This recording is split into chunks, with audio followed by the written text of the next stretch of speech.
Hello everyone, me and my colleague Gençtürk Hızal made a presentation on brand museums, and the title of our presentation is Brand Museums as Public Relations Spaces, Research on Ziraat Bank Museum and İşbank Museum. In our study, we aim to discuss the concept of museum in the context of brand or corporate museums, and we aim to examine two Turkish bank museums, Ziraat Bank Museum and İşbank Economic Independence Museum. We used case study to analyze the bank museums through bank museums in terms of public relations. And the content of our presentation is as follows. We define museum and brand museums, then we regard brand museums as public relations spaces, and we move on with the analysis and conclusion.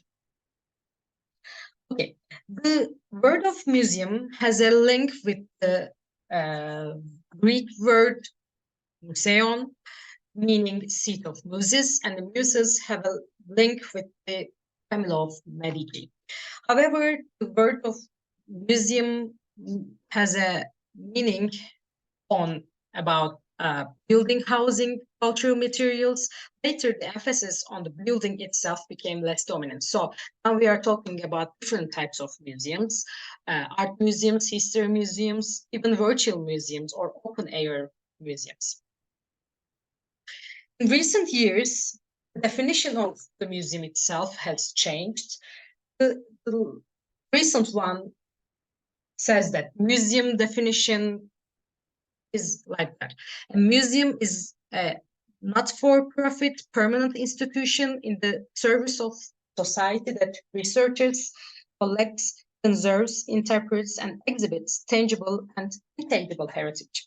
Open to the public, accessible and inclusive, museums foster diversity and sustainability. They operate and communicate ethically, professionally, and with participation of communities, offering varied experiences for education, enjoyment, reflection, and knowledge sharing. And we can say that museums developed in response to human need to understand the world by using collections of objects to make sense of chaos around them. And museums have evolved to serve different needs at different times, but have always played a significant role interpreting nature and culture. So museums will continue to serve a significant role in society as long as humans remain curious about their world around them. So we can say that collections are also made for a purpose. What distinguishes them in a collection from other objects is that objects in a collection are collected in a way that they are removed from their original and natural environments to become part of a collection. So they acquire new meanings, and they continue to acquire new meanings as long as they are part of a collection. So some of the world's most famous brands are now showcasing their history and identity in museum-like settings, and the number of brand museums is constantly growing, and companies showcase their history and interests in those museums. Sometimes they are called as corporate museums or company museums, but we are going to use the word brand museum. A brand museum is a corporate facility with tangible objects or exhibits displayed in a museum-like setting that communicates the history, operations, or interests of a company to employees, guests, customers, and the public. And the history of a museum, corporate museums, are not something new, and they were first established by US companies at the start of the 20th century and were followed by Great Britain and Germany. But corporate museums are most frequently overlooked areas of museum world, and they are, we can say that, underexplored in a museum literature. Okay, those are the motivations behind brand museums, and corporations and brands use brand museums to memorialize the founder of the company, celebrate the company's anniversary, store or display their records and artifacts, to trace corporate histories, point out establishments and their products or services, to explain current processes, influence public opinion on controversial issues, or exhibit corporate artworks, or inform and motivate employees and project favorable image of their company. And those are the characteristics of a brand museum, because a brand museum humanizes the brand or socializes brand by connecting visitors to other brand, let's say, public. It also localizes and globalizes the brand, and it characterizes the brand by associating brand with the real life personalities. So this is the table showing the differences between the museum and brand museums. The most important one is the target audience of a museum is the general public, but general public, the target audience of a brand museum includes employees, guests, customers, and public. So these are the examples of brand museums around the world of Coca-Cola, Walt Disney Family Museum, Mercedes-Benz World and Museum are the most important ones. So yes, we define brand museums as public relations spaces, as I said before, because it is used as a, let's say, they are used as a public relations tool. And in our study, we define public relations as a locus of transactions that produce social and cultural meanings. Brand museums are can be regarded as public relations spaces because they are the representation of the brand. They showcase organizational materials and artifacts. They show organizational past and organizational memory, and they are the ideal places for brand heritage. So in our study, we looked at 2 Turkish bank museums and as brand museums. Ziraat Bank Museum and İşbank Economic Independence Museum can be regarded as both memory spaces, but at the same time public relations spaces. And via these brand museums, these 2 banks change their position from financial institutions and cultural and societal institutions. We have 4 thematic categories. The first one is they narrate the organizational past with these 2 bank museums, we said. And the second one, we said that they showcase their organizational identity and they provide nostalgic brand experiences, and they visualize a socio-cultural context for these 2 banks. The first one is Ziraat Bank Museum, and as Turkey's first bank museum exhibiting the history of Ziraat Bank, located in Ankara, it was opened in recent years to carry richness and experience the bank into the future. Ziraat Bank Museum was opened in the ground floor of Ziraat Bank headquarters. And these are the sections of Ziraat Bank Museum, including a ground floor, the inheritance from Ottoman Empire floor, corporate identity floor, bank vaults, digital showcases, collections of Ziraat Bank, radio room, little movie theater, corporate communication and architecture room, and children's activity area, and saves for brands. So these are the sections of Ziraat Bank Museum.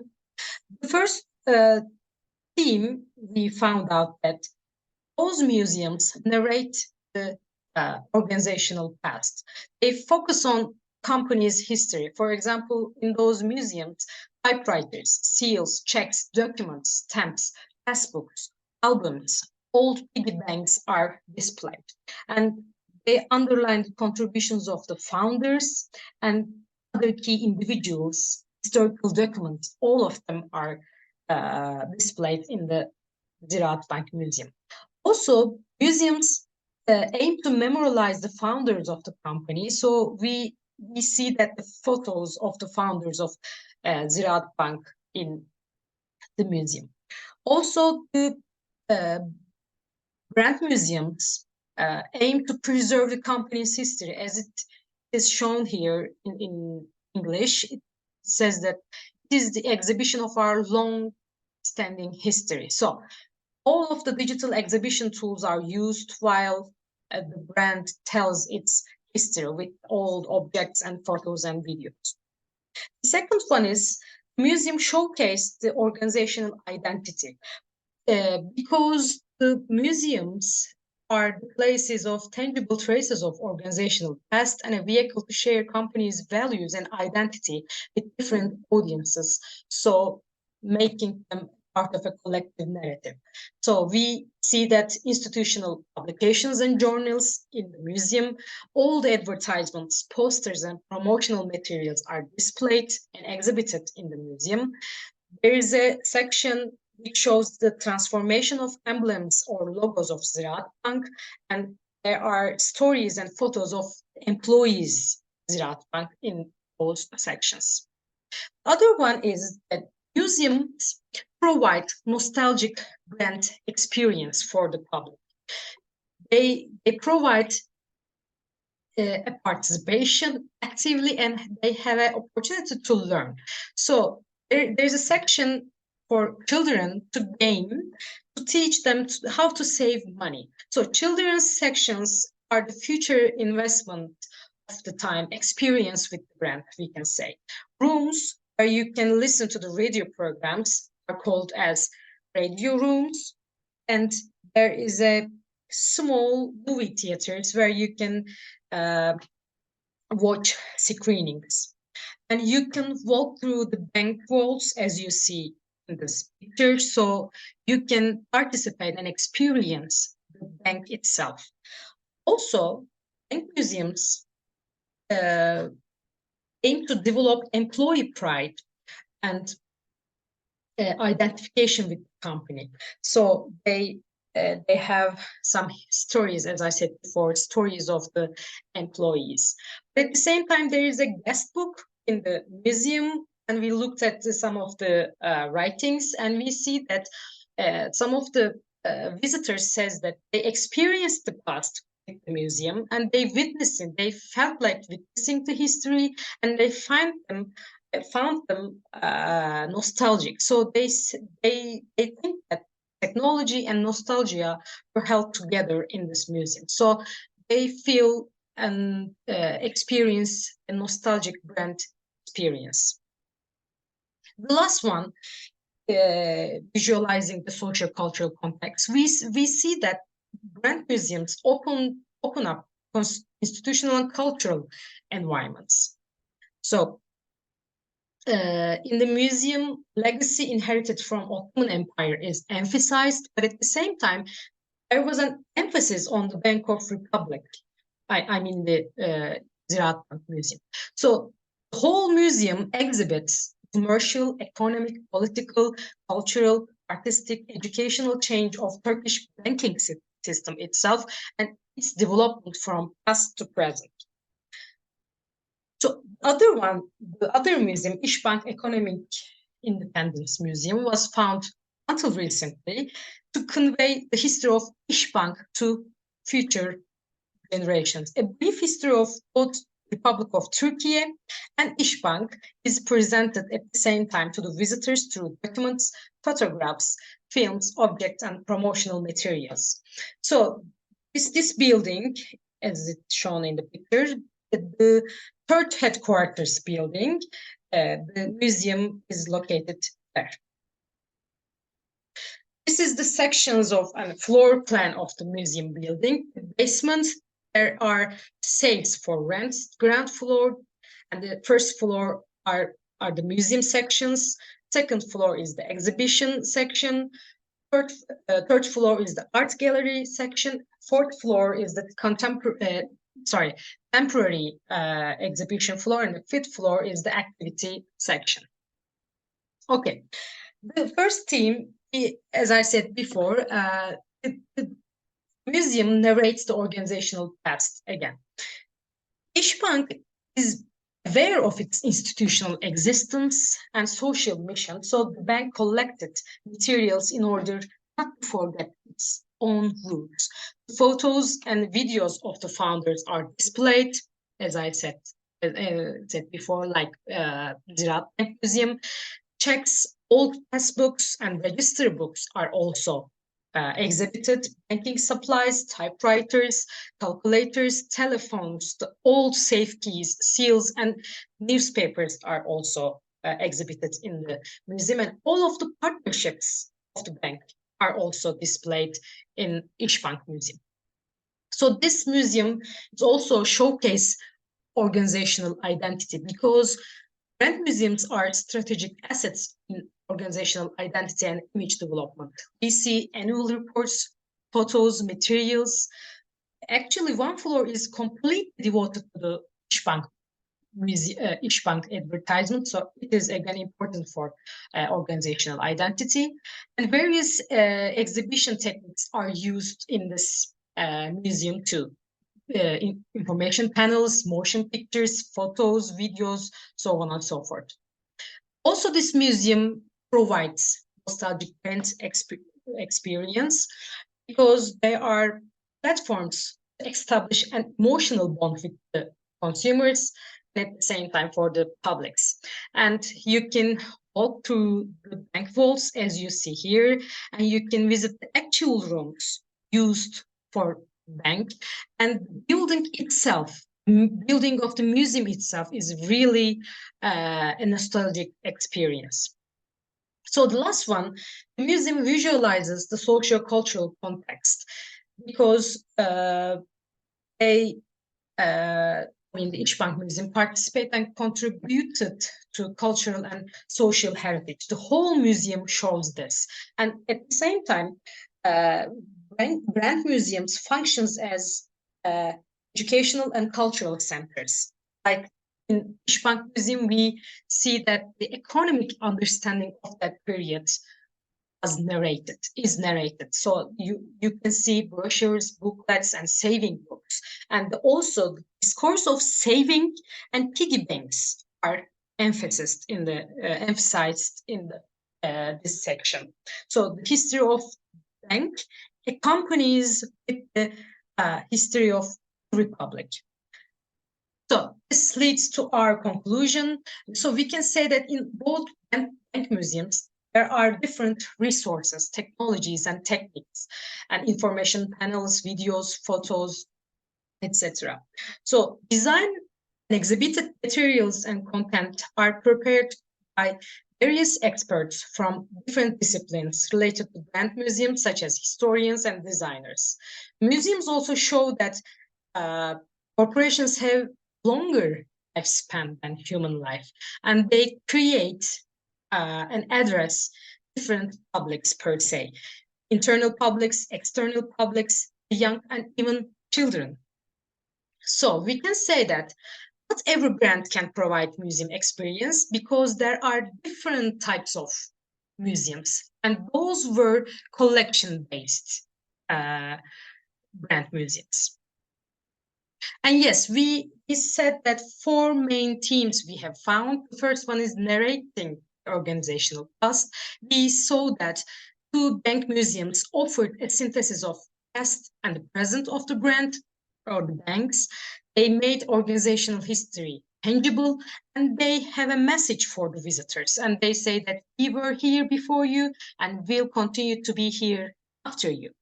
And the second one is they showcased the organizational identity, because the public can learn about tangible and intangible values of the brand. And the brands exhibit values, histories, and identities of organizations. And they also provide nostalgic brand experience, because you can spend time with real objects, real bank vaults, and games. And the last one, bank museums visualized social cultural context, because you can engage with the bank materials, so they engage with you, vice versa. Narrating corporate history along with the history of a nation, so the banks position themselves as cultural institutions, witnessing and symbolizing the foundation and development of Republic of Turkey. So, in a nutshell, we can say that those two, let's say, bank museums as brand museums are used as public relations spaces by organizations that seek to create nostalgic feelings in publics and use their heritage as a competitive advantage. Thank you for listening.